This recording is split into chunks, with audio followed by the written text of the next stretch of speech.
Hello everyone, আমি অহনার lifestyle চ্যানেলে সবাইকে জানাই ওয়েলকাম। প্রথমেই সরি চেয়ে নিচ্ছি ভিডিওগুলো এত দেরিতে আপলোড করার জন্য। আজকে আমার রেসিপি ডিম টোস্ট, স্কুলের মতো। ডিম টোস্ট বানানোর জন্য প্রথমে আমাদের লাগছে পাউরুটি। পাউরুটিগুলোকে ঠিক মাঝখানে ছুরির সাহায্যে এইভাবে কেটে নিতে হবে। আমি প্রত্যেকটা পাউরুটি থেকে এইভাবে কেটে নিয়েছি।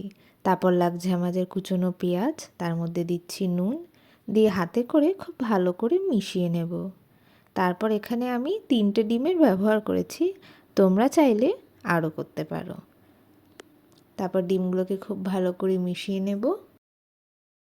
এখানে একটু ব্যবহার করছি চাট মশলা, গোলমরিচ গুঁড়ো, হলুদ।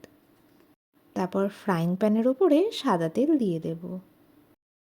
পাউরুটিগুলোকে ডিমের মধ্যে এভাবে চুবিয়ে তারপর আমরা সাদা তেলের ওপর একটা একটা করে পাউরুটি দিয়ে দেব।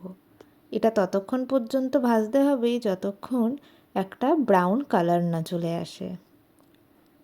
যদি আমার ভিডিও তোমাদের ভালো লেগে থাকে তবে তোমরা আমার চ্যানেলকে সাবস্ক্রাইব করে দিও, আর লাইক শেয়ার কমেন্ট করতে কিন্তু একদম ভুলবে না।